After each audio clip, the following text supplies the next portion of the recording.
Hello everyone, I have another video for you today. I have 2 more Reddit stories. I hope you enjoy.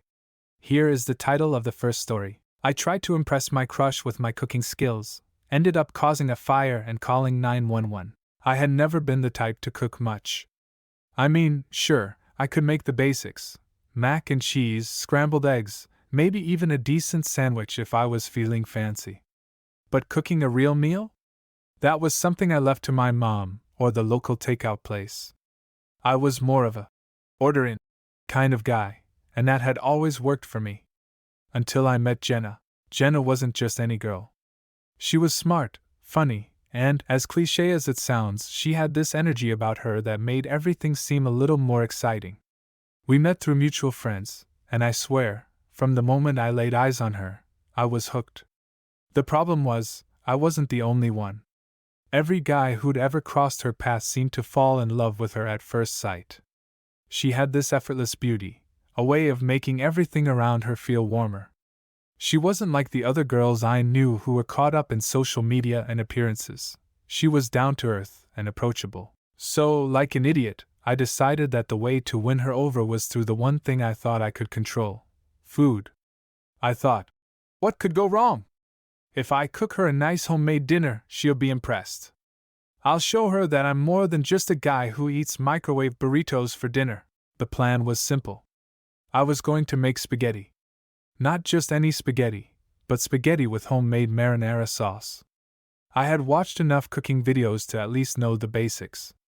I figured if I followed the recipe closely enough, I'd be fine. The goal was to impress her with something basic but elevated, and then maybe, just maybe, win her over with my undeniable charm, and maybe the food, if I was lucky. I decided to invite her over to my place for dinner. Casual. Nothing too fancy, just a chill night. She seemed excited when I asked her, and I could see a hint of curiosity in her eyes. Sure, I love homemade meals, she said, smiling that smile that made my heart skip a beat. The day of the dinner arrived, and I was a nervous wreck. I had spent the entire afternoon getting the ingredients. Fresh basil, ripe tomatoes, garlic, olive oil, everything was in place. I even cleaned my apartment, for once, and tried to make it look like I wasn't living in a small, cluttered space with pizza boxes stacked up in the corner. The moment Jenna walked through the door, I was already in the kitchen, pretending to be a pro. I greeted her with a nervous smile, and she laughed, clearly amused by how flustered I was. She leaned against the counter and watched me as I got the water boiling for the pasta. I could already feel the pressure building. My heart was pounding, and I could barely focus on the recipe. I started with the marinara sauce. The garlic hit the pan first, releasing that delicious smell that instantly made me feel like a chef on a cooking show. I added the tomatoes, the herbs, and the salt, stirring it all together. Everything was going well, or so I thought. It was starting to smell pretty good, and Jenna seemed impressed. That's when things took a turn. I had read somewhere that you could make the sauce thicker by simmering it for a while. In my eagerness to make the perfect sauce, I cranked up the heat. I figured the quicker I got it done, the better I'd look. So, I left it on high heat for what was probably too long, not realizing the oil in the pan was getting hotter and hotter. Meanwhile, Jenna was talking to me, and I was trying to keep up with the conversation. She told me about her day, how she had just finished a big project at work, and how she had been planning a trip to Europe with some friends. She was so easy to talk to, and I was hanging on every word she said. But as I was listening to her, I wasn't paying enough attention to what was happening on the stove. Suddenly, I noticed a strange smell, something burning. My stomach dropped. I turned around, and that's when I saw it. The sauce had splattered all over the stove, and there was smoke rising from the pan. Panic set in. I quickly grabbed the pan and tried to stir it, but it was too late. The sauce had started to scorch at the bottom, and the smoke was only getting thicker. I think something's burning," Jenna said, standing up from the counter. Her voice was calm, but I could hear the concern in her tone. I tried to act like I had everything under control. No, it's fine," I said, my voice cracking slightly. "Just a little extra flavor." But the smoke was getting worse. I could feel my face turning red as I desperately tried to salvage the situation. I grabbed the pan and moved it to a cooler burner, but that only seemed to make things worse. The fire alarm went off, and the shrill sound echoed throughout my apartment. Jenna stepped back, clearly concerned. "Do you need some help?" she asked, though I could tell she was trying to suppress a laugh. I, on the other hand, was now fighting a battle with the smoke filling the air. I frantically opened the windows, trying to clear the air, but it didn't help. The smell of burnt sauce was now mixing with the acrid scent of smoke in the room. That's when I realized the worst part. The fire had spread to the oil on the stove, and the flames were now flickering dangerously near the overhead cabinets. I had no idea what to do. I was completely out of my depth. My hands were shaking, my mind was racing, and I could feel the weight of the moment crashing down on me. "Okay," I said, trying to stay calm, but my voice sounded almost like a question. "I think we need to, maybe, step outside for a second." Jenna stared at me, her eyes wide now. "Is this a joke? Are we really about to call 911? She asked, half laughing, half concerned. I nodded. "I think I might have to." In a panicked haze, I grabbed my phone and dialed 911. The operator picked up, and I somehow managed to stammer out my address and describe the situation. "I've started a small kitchen fire," I said, feeling like the biggest idiot on the planet. "I don't know what to do, the flames are spreading." It felt like an eternity waiting for the fire trucks to arrive. In the meantime, Jenna and I stood outside on my balcony, both of us trying to make light of the situation, but neither of us really knowing how to handle the awkwardness. She kept glancing at me with that amused look, trying not to laugh at the absolute disaster I had turned my date into. When the firefighters arrived, they quickly took control of the situation. They got the fire out in no time and assured me that everything was fine, though they did give me a long lecture about fire safety. As I stood there, covered in soot and surrounded by firemen, I realized just how badly I had messed up. Not just the meal, my entire attempt to impress Jenna had gone up in smoke, literally. The firefighters left, and it was just me and Jenna standing there in the silence of my now charred kitchen. She looked at me, a smirk tugging at the corner of her mouth. "So," she said, her tone playful, "do you think maybe we should just order pizza next time?" I laughed, the embarrassment washing over me in waves. "Yeah," I said, wiping my face. "Pizza sounds perfect." Jenna and I ended up ordering pizza, and as we sat on the couch eating and laughing about the disaster, I realized something. It wasn't the food that mattered, it was the effort. Sure, I'd screwed up spectacularly, but we were both having a great time. In the end, maybe that was the most important thing, and as we finished off the pizza, Jenna looked at me and said, "You know, this might have been the worst dinner I've ever had, but it was definitely one of the most memorable." I smiled, knowing that, despite the fire, I had at least impressed her with my ability to handle a catastrophe. And who knows? Maybe there'd be a second date, as long as I remembered to keep the stove turned off next time. That is the end of the first story. Dude, this is why I would never try this. I suck at cooking, so if anything goes wrong, we are screwed. Unless I'm going for something where I purposefully mess up the dish she is assisting with, and then save the day or something. If I mess up cooking for a girl, I would turn into a damn cherry. I would be so embarrassed.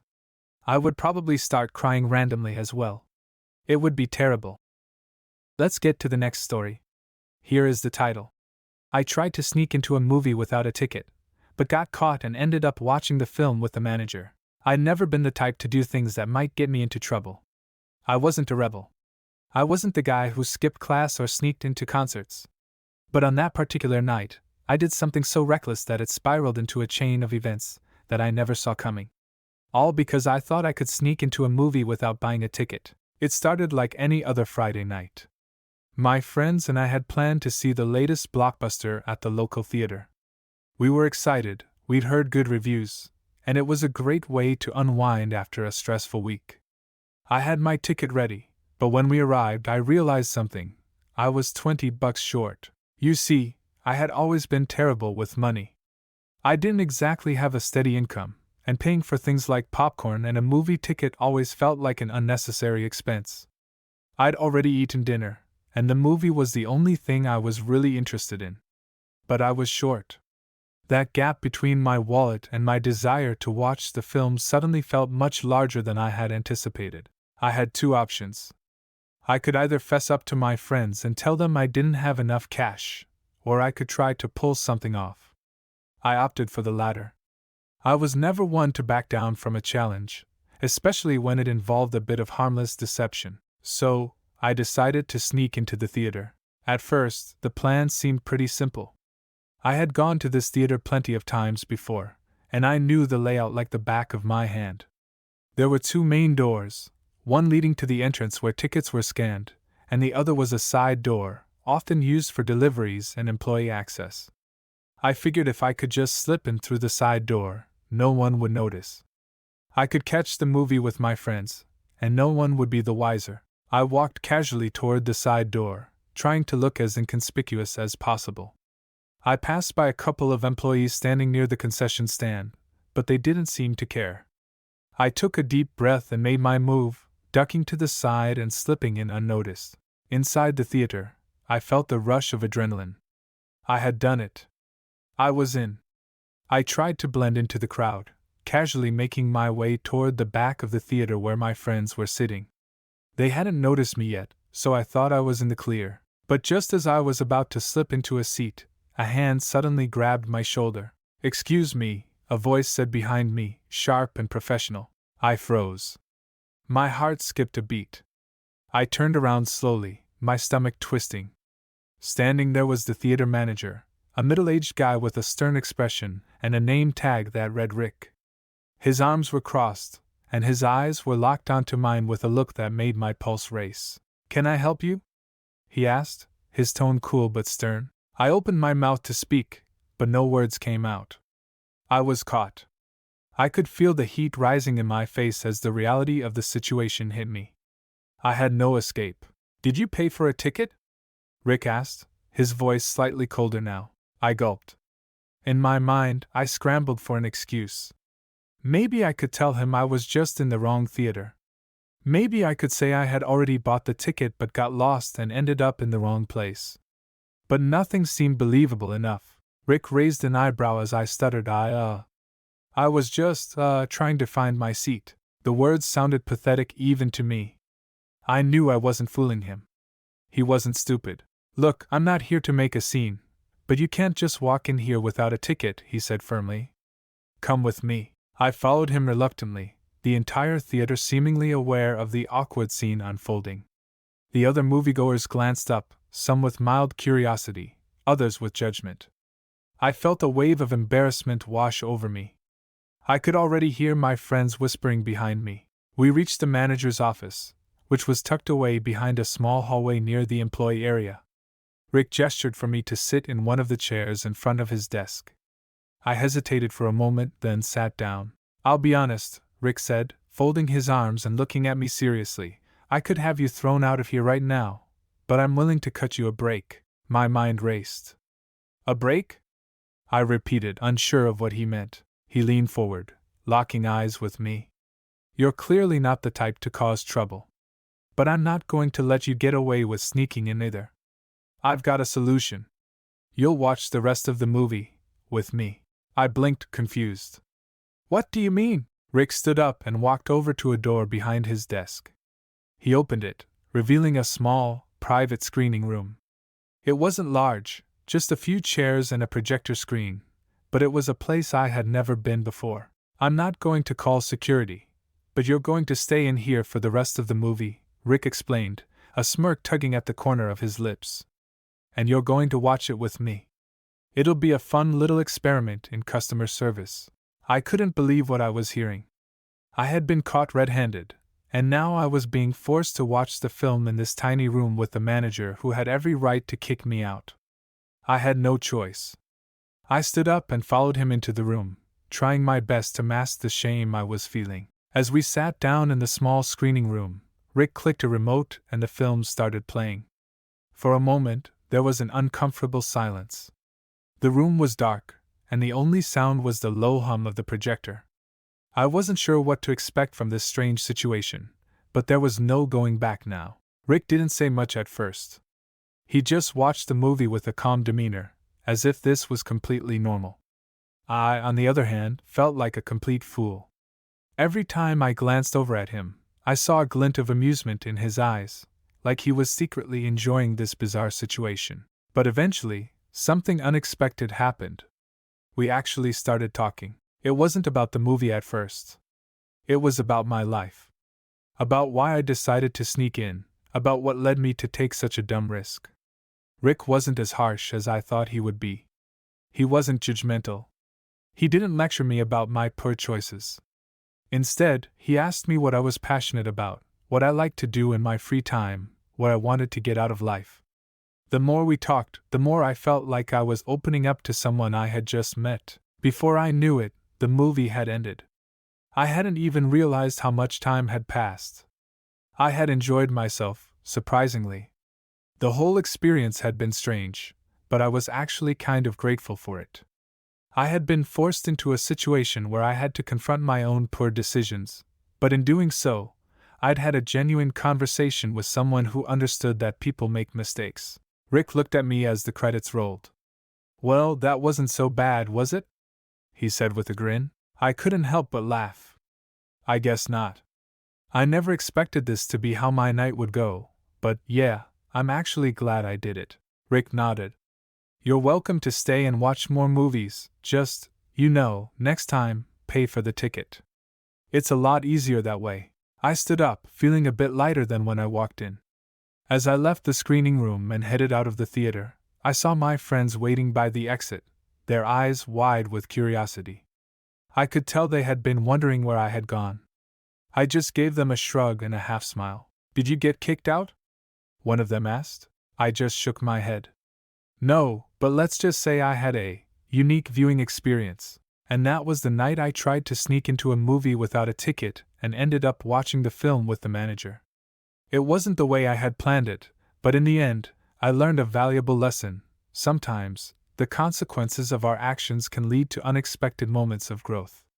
And a bit of humility, too." That is the end of the story. I think a lot of people would be embarrassed about this happening, but I think this would be pretty cool. A private screening of a movie and someone to watch it with. I made a friend and got a free movie.